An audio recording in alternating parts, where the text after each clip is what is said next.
Ladies and gentlemen, welcome to the Business and People podcast. I'm your host, Walt Bayliss. Today, I'm super excited to have on the show with me a serialpreneur. Now, that's somebody that starts multiple businesses and is addicted to the process, in which I love that energy that she brings to the room. She's currently chasing her MBA with a focus on entrepreneurship. She's a speaker all around the world. She is the brains and the beauty behind LilyandEve.com. She's a real estate investor. She's a real estate speaker, and she is an incredible human and an amazing woman. It is my great pleasure to introduce Miss Terré Holmes. Hi, Terré. Nice to have you on the show. Hey, Walter, I was trying to see who you were actually introducing there. That's nice, right? I always say to my guests before we start, I'm going to give you the world's greatest introduction. And when I'm talking to you, as you know, when I'm reaching out to people to be on the show, I say, look, I'm going to promise to make you look really good. And the reason for that is because you are really good. I love entrepreneurs. I love people who are taking that action and that step. And that's why it's such an exciting thing for me to intro you like that, because every single word of that is true. How did this all come together for you, Terré? Oh my God. So thank you again for that introduction, because that was amazing. So yes, I'm a serial entrepreneur. I come from a long line of entrepreneurs. I got the bug from my grandfather, who was an entrepreneur when I was growing up. He owned his own trucking business, and I just watched him, and I watched the freedom he had in entrepreneurship. And as a young girl, I really didn't understand what I was seeing, but what I knew for certain was that my grandfather was able to set his own schedule. He was able to spend time with his family when he chose to, and he was able to leave his job and not ask anyone for permission. Yeah. And I remember the reason why that was just so vivid to me. My mom is one of 9 children, and don't tell anyone, but she's his favorite. Okay. All right. Oldest girl. And so my mom, I remember growing up, especially like in the summertime, we would go to my grandfather's job. We would just pop in. Maybe she had to pick something up from him or whatever. And I remember that my grandfather he would just stop what he was doing and take us out for ice cream. Isn't that cool? That was just like major to me. And as a kid, you don't really get that he's the boss. Yeah, right. He's the boss. And that was something that I was just so impressed by for so many years. And it was later, as I got older, that I started to understand my grandfather runs this business. He's the boss. Ironically enough, about 2 years ago, I was going through a divorce, and my grandmother had just passed, his wife, and I lived with him for about 6 months. Wow. And that was the most time I had ever spent with my grandfather. It was just the two of us. I actually lived in one of his houses. He didn't live there, but he would come and check in on me. And I learned at that time his real entrepreneurial journey. He dropped out of school when he was in about the 8th grade. He only had an 8th grade graduation from Arkansas. Wow. And he had 9 children. And at the age of 40 years old, he had been working as a delivery person, delivering for different, trucking companies. He was a truck driver, basically. And he was so exceptional at what he did that people would say, Bob, his name was Robert, and they would call him Bob. Bob, listen, if you ever decide to start your own business, let me know. So at 40 years old, he started his own business. And in less than, I think he told me, in less than like 2 years, he was making $1,000 a day. Wow. This was in the 80s. And he was making $1,000 a day, basically hiring out other truck drivers. And this was before, social media and all this fancy marketing that we have today. And this was a man who had an 8th grade education from Arkansas, who could barely read and write, to be honest. So I just got the bug naturally. My mom is an entrepreneur. Several of my family members are entrepreneurs, and I just have it in my bones. Wow, that's amazing. I love that story. Just being able to be what you would consider to be a menial job, driving a delivery driver, and then to turn that around and achieve the freedom, as you said, is just absolutely stunning. So, Terré, have you always had your own businesses, or did you start as an employee and kind of work yourself to that freedom? I have always, even when I was an employee, I always had a business on the side. Is that right? You had a side hustle? Yes, always. When I was in college, I had a business. I don't tell anybody this either.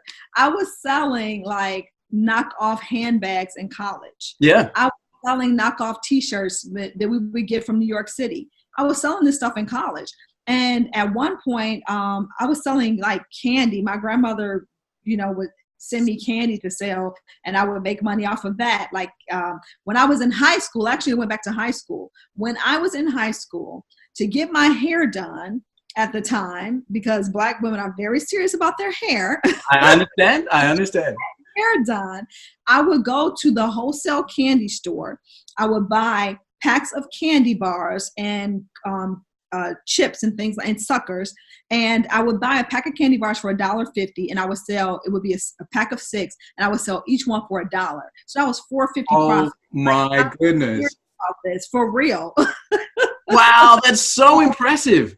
So I did that first in high school. Then in college, I was selling like I said, clothing items and things of that nature, and like some candies.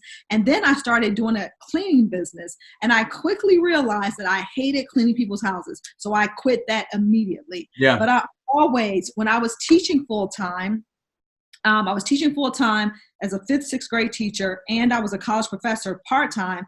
And I had a business where I was speaking on the circuit, as well as I had a business called Drama Smarts, and I was sending teaching artists out into the schools to teach reading, writing, and speaking skills through drama. So I had 2 jobs and a business. Wow. So I've always had this bug. I've always had multiple businesses, and it's been since about 2015 that I haven't worked for anyone. And that is not to say that it has been like smooth sailing and that I've had tremendous success. It's just that I'm passionate about what I do, and I've been tweaking what I do. And it's just, at some point some of us become unemployable. Yeah. And that's just what I became.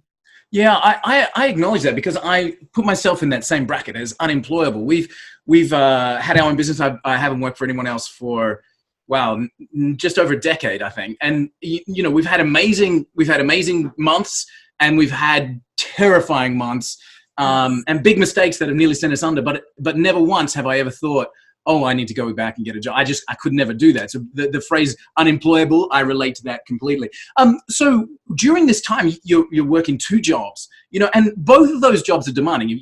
College professor, a K-12 teacher, you have to put your heart and soul into that, and you're running a business on the side. Did you ever think to yourself, my goodness, I've taken on too much? I thought to myself, my goodness, you are crazy. Wow, yeah, there you go. You're crazy. Like, what are you doing? My colleagues would laugh at me because I used to walk around, and this was before we had like AirPods and things of that nature. And we had like regular headphones, but I would walk around the school with this headphone that like went across like this, and then had like a speaker that came like this. There you go. You're making the calls. And my colleagues would just laugh at me, and they would tease me. But I remember being really sick like a couple of times during those years, and I was burnt out. I was burning myself out, but I would literally stay after school to work on my business. Yeah, right. Stay after school, and I would be so excited about my business. I would spend my weekends working on my business. And the way in which I balanced that, I was a part-time professor, only taught, I think it was 2 evenings a week. And then of course I was a full-time teacher. I had an assistant. So I had an assistant who helped me, who graded papers for me. And then in terms of my professorship, I would balance that by doing my grading like in the classroom and things of that nature. So I didn't have to take it home with me. And it was easy enough where I was teaching speech. So I would do all of my grading right there. So they would do their speech. I would be grading them as they're speaking. So that sort of helped. That did, yeah. And then as far as my business went, I was just so crazy passionate about it. I was passionate about education. I was passionate about being an entrepreneur, that it never felt like work. I do know exactly what you mean. So this never felt like work, but I was completely burning myself out.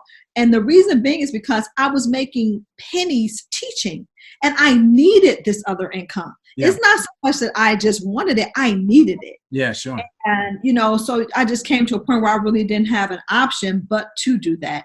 And I didn't want to go pick up another job because I really wasn't employable even then. I love the resilience of an entrepreneur. When, you just used the phrase, I needed to, when as an entrepreneur, we have the ability, the skill to be able to be back against the wall and say, or I'm it. It's down to me. I can do it. You know, as hard as it is, it comes down to that. I know when you're speaking, Terré, you speak a lot about resilience and you speak a lot about entrepreneurship. When you're standing on the stage, is your audience typically people who are wanting to get into that field, or are you talking to students at that time? Like, who do you typically speak to when you're traveling and speaking about those topics? So that's a great question. I typically speak to women. So I speak to a lot of women who either have businesses or want to start businesses. So speaking at conferences and speaking at workshops, but I also speak to young people. Ironically enough, I sent out a few messages to some school principals recently so that I could go in, because I want to start volunteering my time more and speaking to high school, and middle school students about entrepreneurship. So with that being said, I'm sorry, I have a little froggy in my throat. So I have crazy sinus allergies. Oh, right. At times like this. No, of course. And it's always the least convenient times of all. Absolutely. So we were talking about speaking to these audiences. Yeah. And so my initially when I first started speaking, I was speaking to students because that was my background. I was a classroom teacher, college professor, and I loved young people. But I started speaking to students and I started to speaking to women from the onset. And my initial topics, which you won't find anywhere on, LinkedIn or anywhere like that, was I was speaking on addiction, family addiction. Wow. And I'm speaking on the power of forgiveness because I am the adult child of 2 addicts. And that's how I started my speaking career. Wow. Going to churches, speaking at churches, speaking for women's organizations, speaking, having my own platform and speaking and inviting people to hear me speak about the power of forgiveness. Yeah. And people started hiring me to speak for youth conferences and to talk to young people about forgiveness and women and churches. And so that's how I started speaking. And that topic of resiliency came because of what I just mentioned, the fact that I was the adult child of 2 drug addicted parents and I was the oldest child. So that topic is a recurring conversation and a recurring theme in my life. Wow. Amazing. And so let's drill on that a bit, if you don't mind. When you're talking to the audiences, do you still have that sort of background, that foundation around forgiveness and around the resilience, let's use the word, to keep going in amongst terrible circumstances? Like, do you still feel that as a calling when you're talking to groups of people? Is that still the baseline of your message? It's completely the baseline of my message. Friends and colleagues and people who know my story progressively, they always talk to me, even if I don't bring up this topic of resilience, people always say, Terré, how do you keep going? How do you seem so positive when you're going through all these things? And that is the baseline. The baseline is that at a very early age, some of the most resilient people that we'll ever meet are the people who had the most challenges in their lives, who went through the most obstacles in their lives. If you look at some of the most resilient people in the world and you ask them their story, it will connect back to their childhood. And so there is no way that I can speak to people without talking about that. Yeah. And what happened over time was that, I got a new story to tell, to build on. I went through a terrible, terrible divorce about 3 years ago. I got divorced, and it was devastating for me because I got married after 40 and was divorced a year and a half later. Wow. And it was very unexpected. So a new layer of my story sort of emerged out of that, because the same year I got a divorce was the same year that I was pretty much homeless. Yep. The same year that I ended up in the hospital and almost died from a pulmonary embolism, had multiple blood clots on my lungs, and moved to a new city and had to start all over. And starting all over in a place where I knew no one.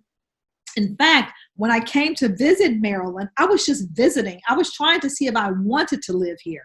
And I started feeling ill, and I checked myself into Johns Hopkins and ended up there for 6 days because I had a massive pulmonary embolism. Wow. At 51 years old.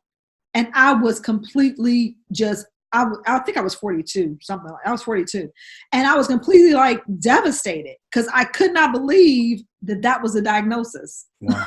That's amazing. So how's your empathy then? Like, do you have, I'm curious, so I won't put words into your mouth. When you meet somebody and they tell you all their reasons why they can't do something, how's your empathy? Do you have that voice in the back of your head that says, don't come to me with your problems because, I can just eliminate all of them with one fell swoop? Or do you have, wow, that must be tough? Like, as a guy, I know that men just don't have that emotional connection. So I'm fascinated to know, how's your empathy when you're in that coffee shop situation and you've got that person in front of you who's throwing their excuses your way? That question right there is amazing. I have never had someone to ask me that. And when you say, do you have that in the back of your head? Like, don't bring it to me. It's never in the back of my head. Yeah. It always comes out my mouth. It's on the front of your tongue. All right, cool. It always comes out my mouth. And people, I was coaching for a while, and I was particularly coaching women to help them start their businesses and such. And I just realized I have a lot of empathy, but I have no room for BS. Like, yeah, absolutely.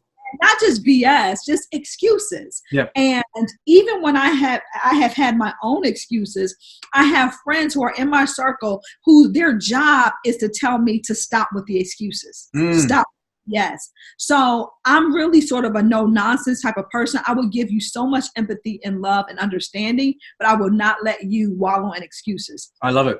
It's not me. I don't think you'd be being a good friend, coach, role model, a mentor if you did that. If you wrapped your arms around that person and says, "Oh my God, I'm so sorry to hear that," I don't think you're doing them any favors. Like, I think, having lived through what you've lived through and to come out as the amazing person on the other side, I think you have the responsibility is probably the wrong word, but the ability, let's say the ability to take that person and say, "Hey, stop it. There doesn't need to be that wall that you put up in front of yourself." Absolutely. And Walter,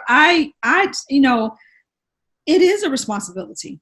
Here's why I believe it's a responsibility.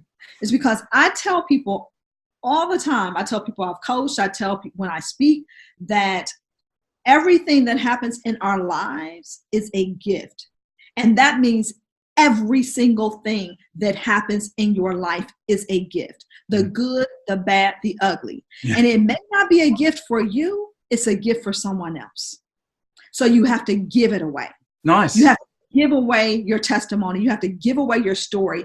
And so it's not for you. So when I've gone through the things I've gone through, it would be irresponsible of me to sit and allow you to tell me all this stuff you've gone through. Listen, we all have a story. And I'll give you mine as a gift to tell you that no matter what you've gone through, you can get through anything. I love it. I absolutely love it. I one of our first guests, and I think it was episode number 2, was talking about that exact same thing. We were saying, stop the story, stop the monologue that you're so used to delivering. Like, we get into that mode where, oh my God, and then this, and then that happened, and whoa, stop. That story finishes right now, and you get to choose the ending. You get to choose the ending. I told the divorce story for so long, but I wasn't telling it because I felt sorry for myself. I was telling it because I knew that there were some other people who couldn't get past their story. Yeah, right. I knew that at some point I would get past that. I knew that at some point that I wouldn't be angry anymore and all of that, but I knew that I had to give that story away to heal someone else. And that in giving it away, I was healing myself. I love it. So, we can't wallow in the story, but don't forget the story, and don't forget the fact that the story is a blessing and there's a lesson, and there's a room to grow. Definitely. I love it. So, Terré, let's talk business. I think this is unbelievably fascinating. So let's talk business. Now we've got an opportunity, you and I, before we clicked on record, we're catching up for coffee in a little while, which I'm excited about. But you and I have an opportunity. Let's just play a game. We have an opportunity, you and I, to stand on stage together and to talk to a room full of people who want to start their own business, but are fearful about that. And they don't know where to start. They don't know what to do. They don't know how to get that kind of first steps going. What would be the things that you would like to talk to that audience about, and how would you help them take those first few steps forward? The first thing for anyone who wants to start a business, and especially when you have fear, is to get honest and to be aware of your why. Mm-hmm. Tell me about that. Why is what's going to that fear is going to be pushed to the side if your why is big enough. And I've heard someone say that if your why doesn't make you cry, it ain't big enough. Mm. And so many people allow their fears to be bigger than their whys. Mm. And your fear cannot be bigger than your why. Your why must be bigger than your fears, because the only way you're going to get through those lean moments, those moments when people tell you no, the rejection, is if you have a big enough why. Mm-hmm. And that's what I would tell them, that if you start right there, and if you always remember, I have a quote up in my house, it's like everywhere in my house. And the quote says, remember why you started. If you have your why, and if you remember why you started, you'll never go back. You'll never say, I want to quit. I don't want to do this anymore. If your why is big enough, if it's your children, if it's an elderly parent, if it's the fact that you grew up poor and you never want to be poor again, and you know what it's like to eat out of trash cans and to sleep on someone else's floor. Like, if your why is big enough, you'll never let fear stop you from doing what it is you want to do in business. That's number one. And number two, we think that our business always has to be about something we're passionate about. It does not. My grandfather wasn't passionate about driving a truck. My grandfather was a really good cook, and, he's a great gardener, all these things. But your business is, you look at what the need is. I used to try and start businesses based on what I wanted people to want or have, right? Yeah. But a business is started based on a need. Yeah. Do people need and want what it is you have to give? And if they do, then great, jump in and start that business. But don't be, so many times people are afraid to start the business even when they know that there is a need. And once again, it goes back to number one. What is your why? And if your why is big enough, start the business. Yeah, okay. Go surround yourself with people. And the third thing I would tell them is to surround yourself with people who are entrepreneurs, people who are doing what you're doing, people who are talking the same lingo, the same language. Yeah. If you don't have people around you who are also in this crazy world of entrepreneurship, you will fail every time, because the regular folks who are, the folks who are the 9-to-5ers who trapped in their job, and right, they don't get entrepreneurs, and it's okay. But you must surround yourself with a group of people who get you, who definitely speak the language. Yeah, exactly. And there's enough resources. I mean, I can hear that person in their car right now listening to this podcast going, but I don't know anybody. I'm so isolated. There's enough resources out there. There's so many podcasts and YouTube channels and Facebook groups and, LinkedIn groups of entrepreneurs and getting started people that you can tap into. So there's plenty of people in the world that will talk your same language. Yes, my best groups are Facebook groups. Yeah. I'm a member of so many Facebook groups. I just went to a conference in January, a Facebook group I've been in for 2 years. I didn't get active until August of last year. And I have made so many connections and friendships with people who are in business, and they are 7 and 8 figure business earners, business owners. Fantastic. And Facebook group. Yeah. Amazing. That's so cool. I'm going to ask you for the link to that group after we're done, because I'd love to come and check it out as well. Terré, when we're talking about business, so I love what you said before about you don't have to start a business around something that you're passionate about, because we hear that message all the time, right? We hear that message all the time. Hey, you're a really good cook. Why don't you take that into creating a cookbook or something? It doesn't have to be about that. I love what you said about creating a business around a need and using your why. Like, you were talking about your granddad and the freedom that he had with the trucking business and being able to go for an ice cream with the grandkids when they popped in.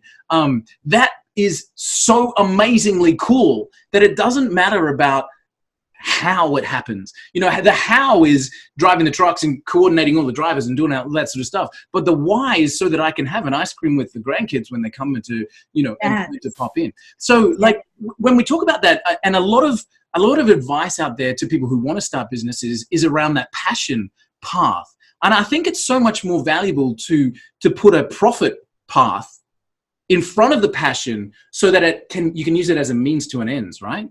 Absolutely. You know, when I was doing my Drama Smarts business, I was doing it because I love drama. Yeah. I love kids and I love teaching, right?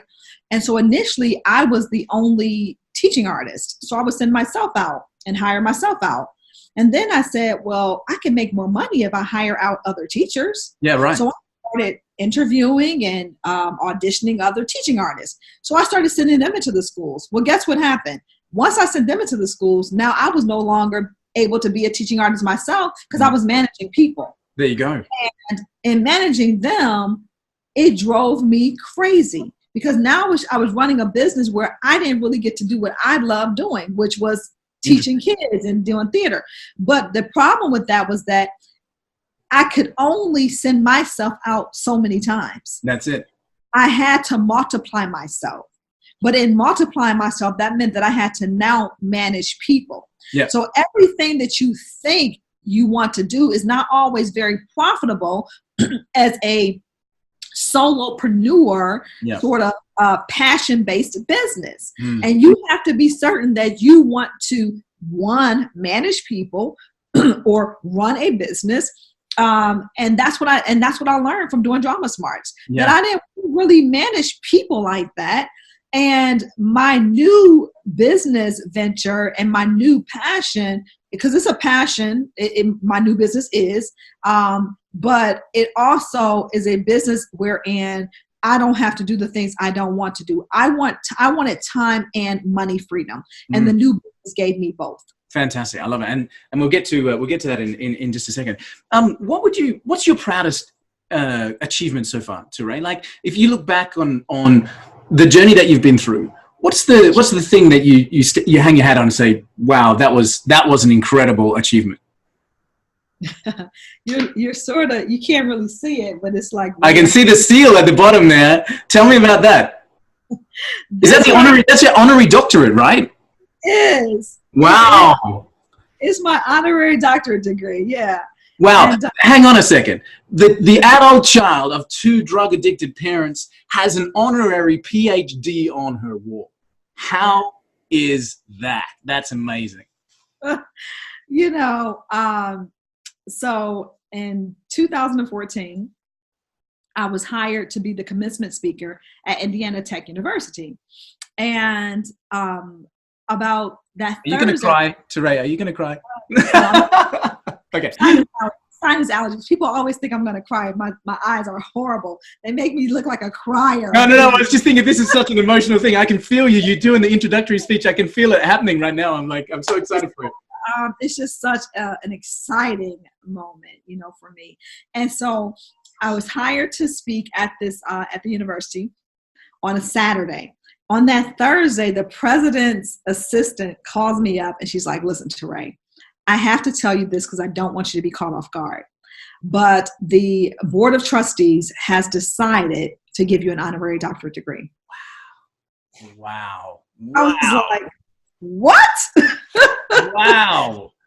So how did it happen? Like, did you do the speech and then they were like, hey, Terré, before you jump off the stage, we've got something for you? Well, no. So I knew. And so they just it was just amazing. So they put us up. So I said, well, my sister and her kids have to come. And my grandfather, my grandmother and my father have to come. And so they paid for all of us to come. They gave us a seat. It was just amazing. They had a huge breakfast for just my family and I and the board of trustees the morning of. They had a dinner set for us that evening of. It was just amazing. And so I knew I was going to receive it, and it was in the program and everything. And I went and I spoke, and before and after I spoke, I think they awarded me the honorary doctorate. They gave me my cap, my gown, they moved my tassel. It was just mind-blowing. It was mind blowing. And it was mind blowing because for years I had been trying to get a PhD. I was like, oh, I want to go to school and get a PhD. I want to get a PhD. And it was humbling, and it was one of those moments when you realize that everything you think you need, you don't. Wow. Or everything you think you need, sometimes you already have it.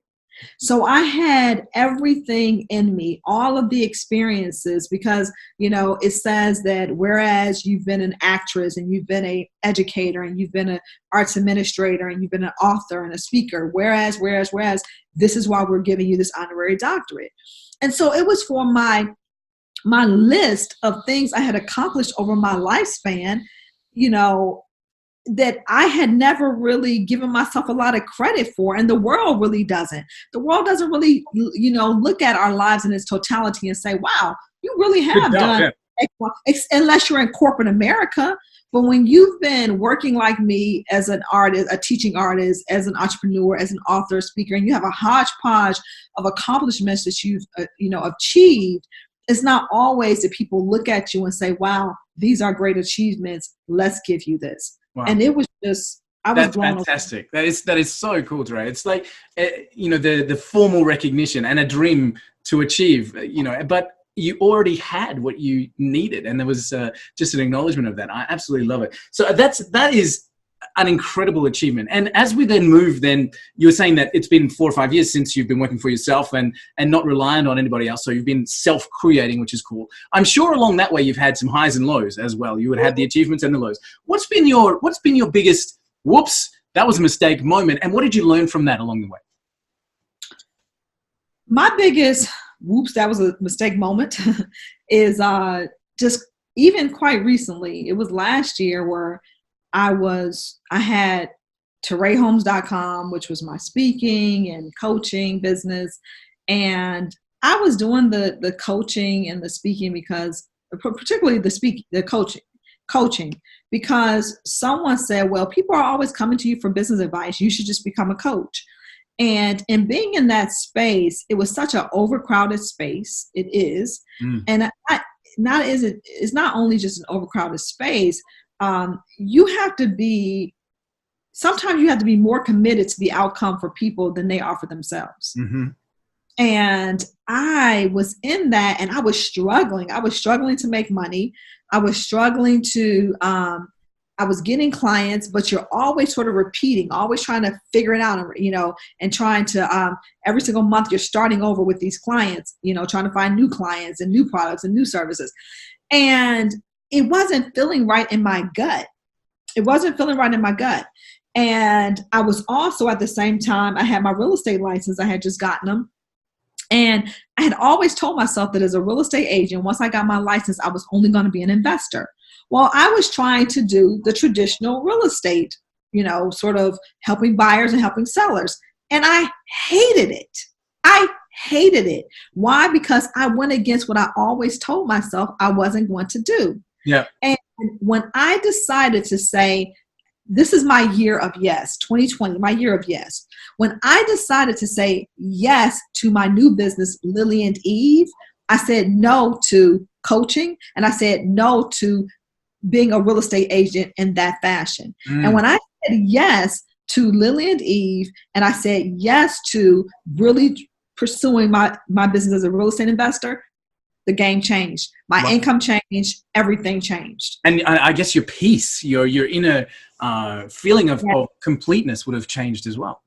Absolutely. I was at ease. I didn't feel stressed. I didn't feel like I felt like I was forcing myself to do this. Yep. And I kept saying for the past 3 or 4 years, because I did this for about 4 years in terms of the business coaching, and not very successfully. It's not that I wasn't successful in being a coach, because I coached my clients well. I was unsuccessful in running that business, because that business is not, when I talk about, you don't have to do everything you're passionate about. I'll give that away to women. I don't want to charge because I don't want to. And I'm not saying I won't charge. That's not what I'm saying. I'm saying that it was such a passion of mine that once I started doing it as a business, it felt like business. It felt like work. Yeah, yeah, absolutely. And it didn't have that same joy in the juice. You felt like you needed to make the booking, you needed to get another speaking spot or whatever, rather than just coming from a natural place. I find that amazing. So from a lessons learned point of view, and so many entrepreneurs find themselves in that position where they've created a job for themselves that they don't like anymore. But one of the great things about being an entrepreneur, as you're finding out, especially with Lily and Eve, which is lilyandeve.com, by the way, guys, you can go and check it out. It's an amazing range of gift options, etc. It looks really incredible. But one of the great things about being an entrepreneur is you get to wipe the slate and start again. And you can do that as many times as you like. And I know that there's financial implications of all that kind of stuff, but 9 times out of 10, a project invested in with very little capital and that kind of stuff can be created into something of huge value monetarily. And you get to change those rules again. Okay, I'm not happy with this. Right, cool, sell that off, start something else, close that down, start something else. As an entrepreneur, you have that unique gift to be able to clean slate and start again and design it the way you really do want it. What I tell when I was coaching and when I speak on business, because I still speak and talk about business and entrepreneurship, what most newbie entrepreneurs don't get is that when you decide you want to create a business, you need to decide what type of lifestyle you want. I think that's so important. If you don't create your business around the type of lifestyle you want, you will be miserable. As Robert Kiyosaki said, you will own a job, not a business. And there is a difference between owning a job and owning a business. And when you own a job, it owns you. And I had to learn that through trial and error. So I did not want to create a business where it owned a business where it owned me, essentially it being a job. I wanted to truly create a business that could survive on its own and, and sort of have a life of its own. And that didn't need you. It could be created independently of you. Yeah, definitely. Absolutely. You reference Robert Kiyosaki. I've got a lot of his books, and actually, that my entrepreneur journey started with Rich Dad Poor Dad, and then Retire Young, Retire Rich, and Cash Flow Quadrant, etc. And I was playing cash flow with my kids over the weekend, and I'm still learning. I was amazed how much I took away from that game. But what are the books, Terré? What are the books or media or courses that you've taken that have made a big impact on you? So I love Gary Keller, who is the founder of Keller Williams. I love his book called The One Thing. I love it too. Have you read it? Yeah, I've got a copy of it too. That book is just like every entrepreneur needs to read that. I think it's the biggest stress eliminator, that book. It's the biggest stress eliminator. That's the best way to put it. Yeah, I love it. And the concept of what is the one thing that's going to make the most amount of impact and make everything else irrelevant. And you talked about having burnout before. Was it that message that enabled you to get through that? Because it was for me. I have to say, it was for me. It was like, I completely have no energy. I can't even get out of bed in the morning. What's the one thing that I can do that's going to have the biggest impact? I read that book quite recently, within the past 2 years. And I would say that that's probably why I made the decisions I did to leave some of the things I did behind. Nice. Because it was that. And it's funny that, like I tell you, everything is a blessing and everything. There's a lesson in everything. And my ex-husband used to say, what's the priority? And I live with that to this day. I still keep that in the back of my mind. What's the priority? What's the one thing? And it always goes back to what's the one thing. And so that was such a phenomenal book for me, and so life-changing. And it relieved me. It released me from just all the stresses I had about, I have to be, as entrepreneurs, we always have something new coming up. There's always an ongoing list. It never ceases. Absolutely. And so another thing, the course, Lisa Nichols is someone that I love and I follow, and she is like a mentor of mine. And her course, Speaking Right to Make Millions, that's one of the most phenomenal courses I've ever taken. But the reason being is because Lisa and her team show you what it looks like to be exceptional as facilitators, as leaders, as speakers. And I love that course. Quite recently, I went to a course called Traffic Sales Profit. A guy, Lamar Tyler and Ronnie Tyler, the husband and wife team. And they specifically run a course. It's for African-American business owners only. They really are specific to that market because they realize how underserved that market is. They are making 7-figure and 8-figure business owners. And that course, Traffic Sales Profit, that I went to back in January, was absolutely the best teaching I have ever had, in terms of they also perform in excellence as a team in terms of how they deliver their training. But the content was absolutely, what I loved about it was that they didn't try and sell you anything. But they poured into you. They gave you everything they had to give because you paid for it. And it wasn't an upselling on the end. And I love them for that. That's cool. So those were some of the best trainings. I love Martha Stewart's book. She has her book that she wrote when she was in prison or when she first came out. And oh my God, I can't think of the name of it. But that book was also a game changer for me. Just learning how this woman created this, she calls it Martha. It used to be called Martha Stewart Omnimedia. And just, I love her business acumen. And I learned so much about business from even reading her book. Fantastic. Unreal. I love the fact that you're an avid learner as well. I mean, the courses that you did were weeks ago. The books that you read were weeks ago. It wasn't something that, that you've let slip. Terré, what's something that people would find surprising about you? That I'm a slight recluse. Nice. Okay. All right. You like your space? Oh my God. I love being by myself. Thank you. Well, I appreciate the opportunity to impact on that for such a short amount of time. And, I really am truly grateful to be allowed in that circle.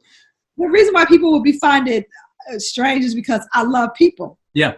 But when you love people and you're always around people, what you value most is time alone. I completely hear it. I understand completely. I'm the same way. In fact, there's nothing better than a glass of red wine and a book and the couch and, just that half an hour of peace, man. I'll take that all day, every day. So that's cool. I like it.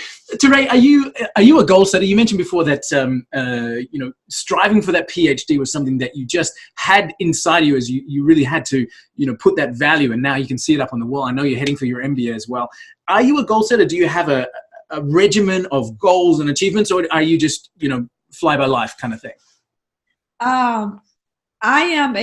I'm a goal setter, but I have a little fly by life, I have a little fly by life in me, but for the most part, I am a goal setter. And what people also don't know about me, my friends and I were just talking about this. I just came back from a trip to Italy. I just got back like 3 days ago. I was in Milan for my birthday. And one of the things I was telling them is like, some of the things I've accomplished. When I moved to Abu Dhabi, people were like, where did that come from? Well, that was a goal of mine. And just because I don't talk about my goals doesn't mean that you don't have them. Yeah. Have them. And so there are so many goals I have that people don't know about and that I privately and secretly know about. And when I come out with these big, extraordinary things, they're like, where did that come from? And you've had it on the list for so long. I've had it on my list. I journal like, constantly. And so when I come out with these big old things, they're like, damn, how did that happen? Is that just a spur of the thing? And you've been thinking about it for months and months. I love it. So Terré, I'm so grateful for your time and the message that you are able to take out to women, to entrepreneurs, to people about achieving freedom in their lives, overcoming that negative environment to create something for themselves. And you're such a shining light example of making that a reality. I'm so grateful for the chance to come and meet with you and to chat with you and for the message given. Talking of goals, I think it'll be amazing to wrap up with where will we see you heading from here? I know you've got lilyandeve.com, and that's the new business that you've put a lot of thought and design into the lifestyle behind it. But what are the goals that we'll see? What are the things that we'll see happening in your world? So Lily and Eve is my baby. It's named after both of my grandmothers. Lily, who passed away from ovarian cancer in 2016, and my grandmother, Evelyn, who is 95 years old and just kicking right now. Nice. I love it. And so Lily and Eve is really building it out as a lifestyle brand. Great. Adding travel excursions for people to go abroad, adding cooking classes, really creating a business that's really tailored to how Martha Stewart did her business with Martha Stewart Omnimedia. She's like a mentor of mine. She doesn't know it. She is. And another woman, B. Smith and Martha Stewart, B. Smith, an African-American woman, Martha Stewart, they both had very similar business brands. And that's really where I see Lily and Eve going. Having that brand that really helps people with, real estate and with lifestyle and travel and food, because all of those things, and home decor, all of those things are just mean so much to me, and packaging those things up. And so Lily and Eve it's not just a gift shop that caters to women who have pretty particular tastes just like me, but it's also a lifestyle brand that really caters to women and those folks who want experiences, who want to experience life in a very different way. So just really pushing that brand, really getting out there. I hope to one day be on a reality TV show, maybe doing some cooking or something, and just expanding it as much as I can on the lifestyle side. So fantastic. And I love the fact that it's named after your grandmothers, and it is about the lifestyle, because you can imagine the grandmothers in their happiness, at that peak of their life, talking about the experiences that they've had in their lives, and you want to bring that to people through lilyandeve.com. Terré, thank you so much for the opportunity to bounce back and forth with you. I've really valued the message. I can't wait to hear of the success of everything moving forward and seeing all that happen. And when I'm heading to Washington in a couple of weeks, I can't wait for that coffee as well. Thank you so much for joining me. It's been amazing. Thank you, Walter. So appreciate you. Awesome to see you. Thanks, Terré. Take care. Bye-bye.